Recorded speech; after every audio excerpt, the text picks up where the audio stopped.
I thought I had found a family. Then one phone call changed everything. That sounds dramatic. Maybe it is.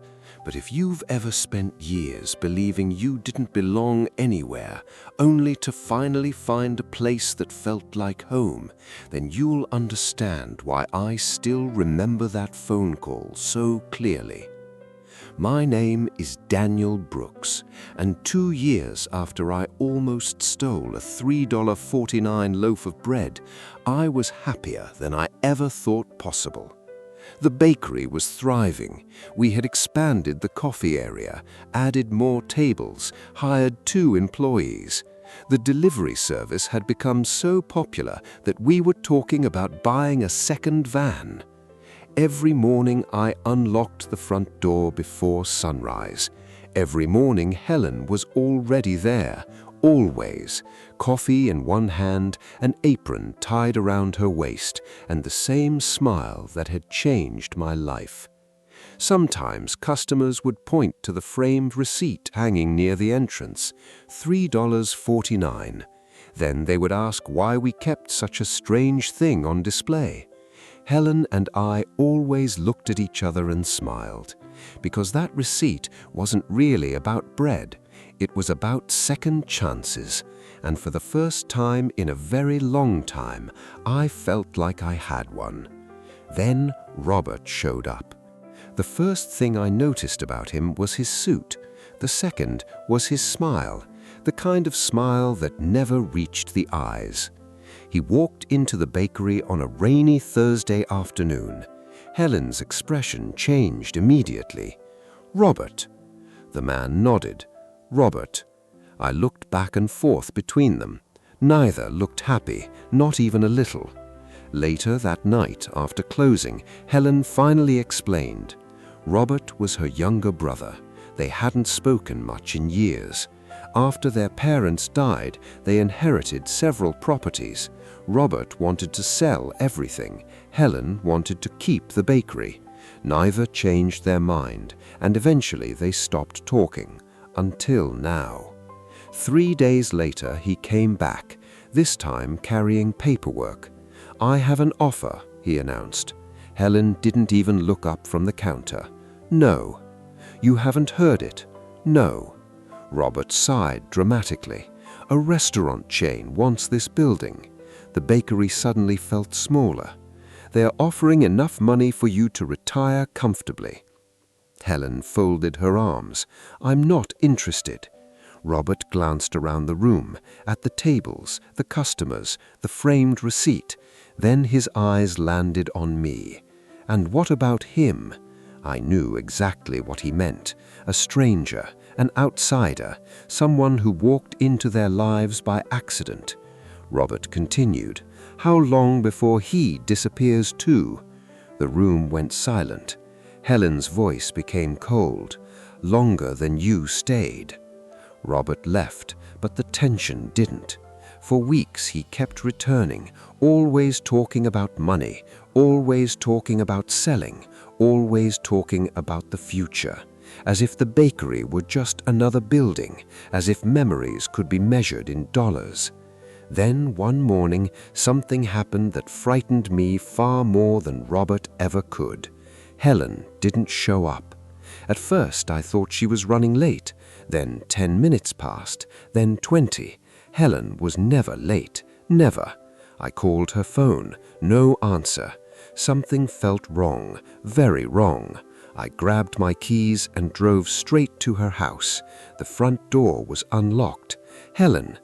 Silence. My heart started pounding. I walked into the living room and found her lying on the floor beside the couch. For a second, I couldn't move.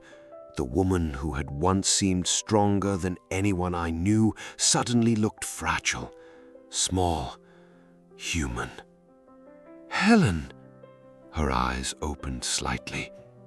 "I'm fine." She wasn't. The ambulance arrived minutes later, but those minutes felt longer than the 3 days I once spent hungry. At the hospital, the doctors explained it wasn't a heart attack.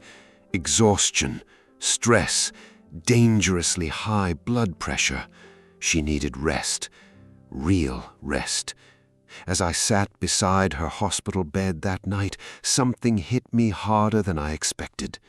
The thought of losing Helen terrified me. Not because she gave me a job, not because she helped me when I was homeless, but because somewhere along the way she had become family. A week later, she returned home, and 3 days after that, she asked me to stay after closing. The bakery was quiet. The customers were gone. The coffee machines were off. Only the soft hum of the refrigerators remained. Helen placed a small wooden box on the table. "Open it." Inside were old photographs, pictures of the bakery, pictures of her husband, pictures of her son. Then I noticed an envelope. My name was written across the front. "Daniel." I looked up. "What is this?" Helen smiled. "A letter." "I don't want a letter." "You need to read it." My hands trembled as I opened the envelope. The first sentence nearly broke me. "Dear Daniel, if you're reading this, then I'm probably being stubborn again." I laughed despite myself. The letter continued. "The day you walked into my bakery, I thought I was helping a hungry stranger. I was wrong. You helped me too. After my son died, I stopped believing I had anything left to give. Then you walked through my door carrying more pain than a loaf of bread could ever fix. And somehow we helped each other survive. By then, my eyes were full of tears. But it was the final paragraph that destroyed me. Daniel, please stop thinking of yourself as someone who got lucky. Kindness isn't something you happened to receive. It's something you deserved. And family isn't created by blood. It's created by the people who choose to stay. You stayed." I lowered the letter slowly. The room was silent. Neither of us spoke for a moment. Then Helen reached across the table and took my hand. "You stopped being an employee a long time ago." I swallowed hard. "So what am I now?" Her eyes filled with tears. "The son life gave me when I needed one most." I couldn't speak, because for most of my life, people had left. Jobs, relationships, friends, even my own confidence. But Helen had done something different. She stayed, and she gave me a place to stay too. Outside, evening sunlight poured through the bakery windows. Customers had gone home. The bread shelves were nearly empty. And hanging beside the front door was still the same framed receipt. $3.49, the price of a loaf of bread, the price of a bowl of soup, the price of one act of kindness. But as I stood there looking at it, I finally understood something. That receipt never represented what someone almost took. It represented what someone was willing to give. And sometimes the smallest acts of kindness don't just change a day, they change a life. Sometimes they change two. Thank you for listening.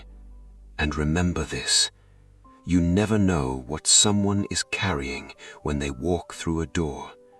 Sometimes all they need is a little kindness, and sometimes that kindness becomes a family.